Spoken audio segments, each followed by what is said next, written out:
বন্ধুরা গেমটা কেন সবাই ছেড়ে দিচ্ছে এবার তোমরা দেখুন। রিজনে গেলাম, মোবাইল সেলার হোয়াটসঅ্যাপ নাম্বার দেওয়া আছে, সে যে চুদিয়ে চলে যাবে।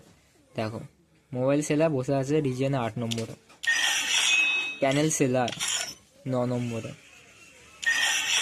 প্যানেল সেলার ফিরে আছে প্যানেল সেলার।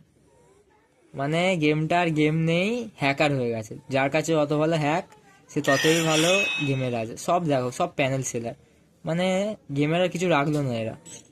পুরো গেমটা মাথায় বাজ ফেলে দিল। রাইস্টারও গেম খেলা ছেড়ে দিয়েছে, জ্ঞান গেমিং গেম খেলা ছেড়ে দিয়েছে। আর এই আমি যে গেম খেলতাম সেটাও ছেড়ে দিলাম, এই ডিলিট করে দিলাম। ওরা মোবাইল এজেন্ট খেলছে, আমি ওই মোবাইল এজেন্ট ডাউনলোড করে হয়ে গেছে করে দিলাম। তো বন্ধুরা ফ্রি ফায়ার খেলা ছেড়ে দাও, মোবাইল এজেন্ট ডাউনলোড করো, মোবাইল এজেন্ট খেলা হবে সব বন্ধুরা।